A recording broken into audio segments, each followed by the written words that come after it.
O seu cachorrinho perde pelo e você acha que ele perde muito pelo o tempo todo, e às vezes você tem a impressão que ele perde mais pelo do que o que ele tem de pelo. Será que é normal? Perder pelo é normal.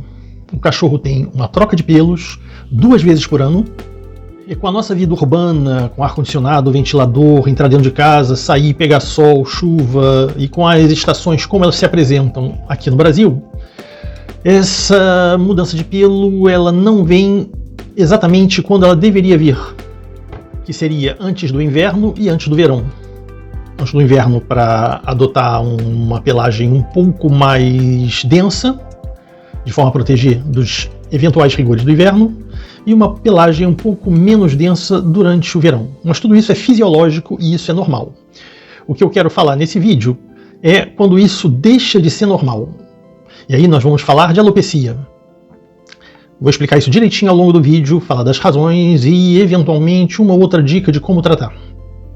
Muito embora os tratamentos sejam múltiplos, já que as causas também são múltiplas.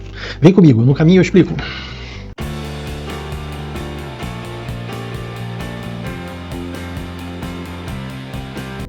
Olá pessoas, eu sou Maurício, veterinário no meu canal Amigo dos Bichos. Hoje vamos falar de alopecia. São os problemas ligados à queda de pelo quando não é normal. Quando o pelo cai, mesmo que caia muito, se ele não deixa áreas do corpo sem pelo, você pode pensar que isso é normal.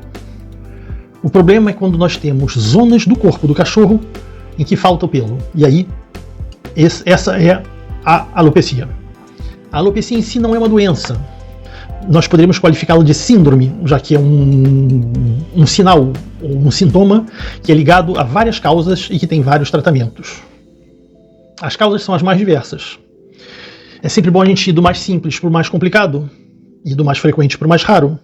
Uma coisa que muito veterinário não faz, mas que eu aprendi com um grande mentor que eu tive quando eu era estudante de veterinária, que dizia: Maurício, quando você escuta o barulho de cascos, você pensa em cavalo, não pensa em zebra. Deixa a zebra para depois. Primeiro você elimina a hipótese de que seja o cavalo. Uma coisa importante de assinalar é que, em caso de alopecia, é sempre importante consultar o seu veterinário. Fazer o diagnóstico diferencial baseado em exames laboratoriais que só o seu veterinário pode pedir e fazer essa pesquisa conjunta entre o tutor e o veterinário, que precisa dos dois para chegar ao resultado definitivo. Então vamos lá. Quais são as causas que podem causar a alopecia? Vamos começar pelas causas alérgicas, que são os eczemas úmidos ou secos e que coçam muito.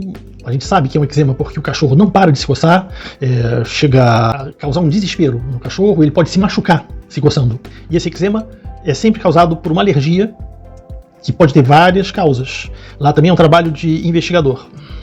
As principais causas são os parasitas externos, pulga, carrapato, piolho, que têm alérgenos na saliva e quando eles picam, eles causam essa pequena alergia que pode se tornar uma grande alergia.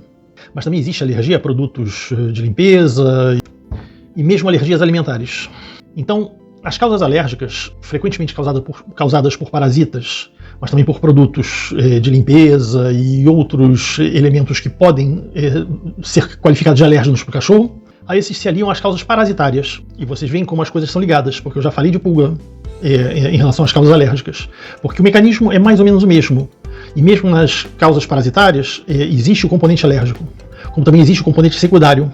Qualquer lesão que cause uma alopecia, uma vez que ela se torna crônica, ela recebe o ataque de outras etiologias, de outros agentes que causam outros tipos de problema, e as coisas se complicam e o problema se torna crônico. Por isso que é importante não deixar para amanhã o que você pode conseguir resolver hoje.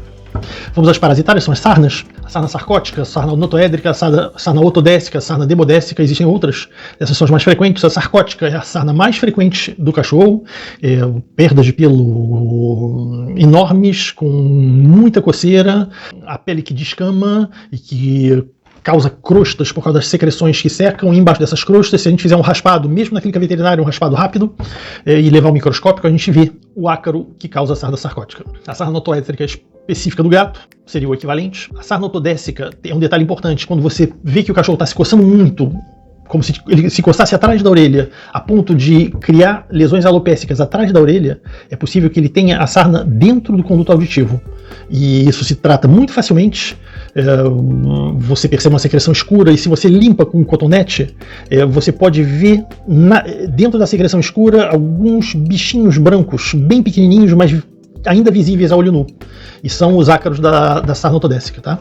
Enfim, a sarna demodésica, que é um verdadeiro problema para o cachorro, causada por um ácaro chamado Demodex folliculorum, variedade canis. Existe também o Demodex folliculorum, variedade omnis. Esse ácaro ele existe normalmente na flora da pele do cachorro, no caso da variedade omnis, do homem. E é o ácaro que causa, durante a adolescência, os desequilíbrios hormonais, uma eventual baixa de imunidade, e ele causa as espinhas adolescentes.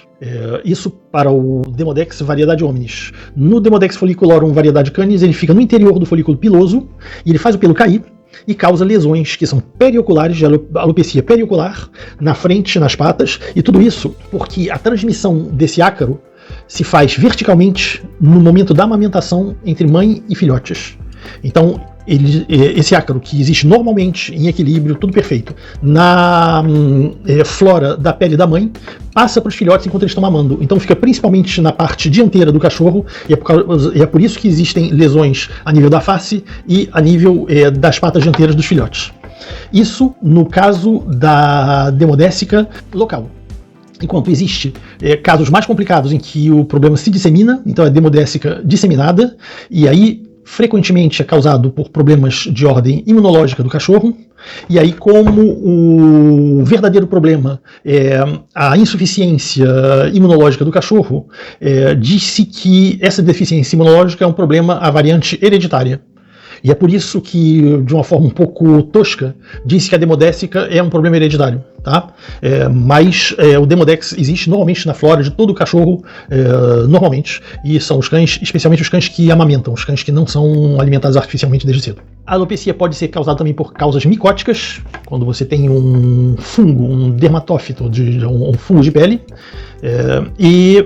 micose de pele, e especialmente existem dois agentes micóticos, agentes fúngicos que causam esse problema no cachorro, que são o Microsporum canis e o Trichophyton mentagrophytis, que nome terrível. São tratados relativamente facilmente. O problema é que, para chegar a esse diagnóstico, a não ser que você tenha uma suspeita clínica, o que é possível, porque as lesões são bem características, a gente vai falar delas daqui a pouquinho, a não ser que você tenha e comece logo a tratar, mas você faz um raspado para ter certeza, e você tem que fazer uma cultura, e essa cultura pode levar 15 dias a 3 semanas. O fungo cresce devagarzinho. As lesões características são lesões redondas, cuja borda é um pouquinho em relevo, avermelhadas, bem concêntricas, e no meio fica escuro, e o pelo pode até começar a crescer de novo no meio. Por isso dá essa forma de anel, e em inglês o nome dessa doença é ringworm, como se fosse um verme, mas não é. Então são de relativamente fácil tratamento. Quando ela existe isoladamente, ela não causa coceira, porque não há uma reação alérgica muito violenta, muito embora existam variações individuais, como sempre, nesse tipo de coisa. Existem também causas bacterianas que podem causar alopecia, como a piodermite, por exemplo. Piodermite profunda, os pelos caem e existe uma lesão que é também em relevo, a pele parece úmida, os folículos ficam aumentados. Uma bactéria que é frequentemente incriminada lá dentro é a Pseudomonas aeruginosa. O que complica isso tudo é que essas lesões podem se instalar umas após as outras. Então, um problema que começa como um eczema pode acabar derivando em micose ou em infecção bacteriana. Por isso que é preciso um diagnóstico rápido e um tratamento enquanto o problema é agudo, sem deixar que se torne crônico. Eu não poderia deixar de falar de lesões alopécicas ligados a problemas hormonais, como o hipotireoidismo, síndrome de Cushing, que é o excesso de produção de cortisol. E o detalhe das lesões hormonais é que elas são bilaterais e relativamente simétricas, uma vez que o problema hormonal ele acontece dos dois lados do corpo ao mesmo tempo. Existem também doenças autoimunes que causam esse tipo de problema, de queda de pelo, e problemas de ordem genética, muito embora esse aspecto genético ainda não esteja muito bem delimitado, já se fala da alopecia X do Spitz, que acomete não apenas a raça a família dos Spitz, mas especialmente as raças nórdicas, como o Husky e mesmo o Chow Chow. E o cachorro perde o pelo a partir do dorso, a pele fica um pouco enegrecida, como se fosse uma acantose nigricans, e existe uma série de tratamentos que são feitos hoje que podem resolver quase 80% desses problemas. Então vale a pena consultar o veterinário quando começa um problema como esse.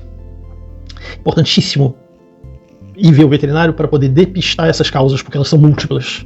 E quanto mais cedo, melhor, porque uma vez instalado, fica crônico, tudo se mistura, como eu disse, as infecções oportunistas se instalam umas em cima das outras. E a partir daí é muito difícil de resolver o problema.